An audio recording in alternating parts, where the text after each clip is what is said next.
Now to tonight's Small But Strong. Forget about Fashion Week in Paris. Recently, the place to be was Rhodes on the Pawtuxet in Cranston. And instead of models, this runway show featured survivors. Take a look. We're here at the first annual Glimmer of Hope Runway for a Cure, and so many of the models are Small But Strong alums. Wait till you see them. Smile, Ray! From Raylan. Let me see your pose again.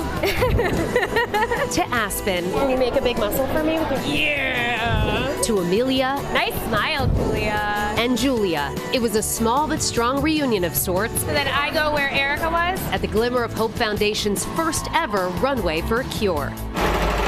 We featured founder Ali Hornung in Small But Strong back in 2020 as she sewed hundreds of masks to benefit Children's Miracle Network hospitals. And you had told me that you had bigger things on the horizon. That is true. I never pictured it to be this big. Glimmer of Hope was born not long after, a tribute to Ali's dear friend Ella Integlia, who passed away from complications from leukemia in 2019. And it was her dream for all girls and women going through cancer to feel confident, strong, and courageous in their battles. But Natalie here's not nervous at all, right? No. The young models, cancer survivors, have been through the ugliest of this disease. 2 years in remission. But as they strutted down that runway, their inner and outer beauty shined through. We first introduced you to Star Wars lover Raylan Augusto of Lincoln in 2022 as she battled leukemia.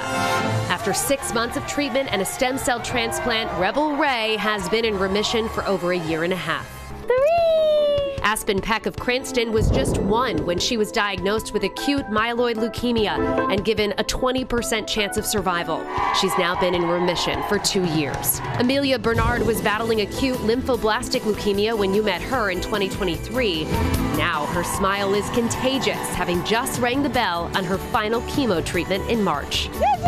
And Julia Duggan was showing her classmates that neuroblastoma wasn't going to stop her when you first met her last June. She's now enrolled in a 2-year clinical vaccine trial, and her scans have remained clear of disease.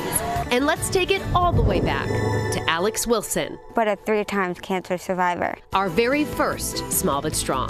What does it mean to you to be here, have your makeup done, your hair done, and walk down that runway with other cancer survivors? It's amazing.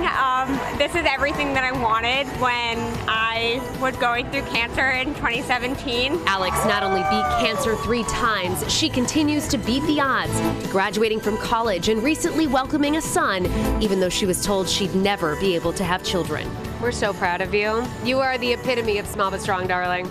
Thank you very much, Shannon. It's so nice to see you. Amazing. Can't cry. As you saw in that video, 12 News reporter Erica Ritchie and I got to be celebrity models as well, walking warrior Natalie down the runway. It was such a fun event.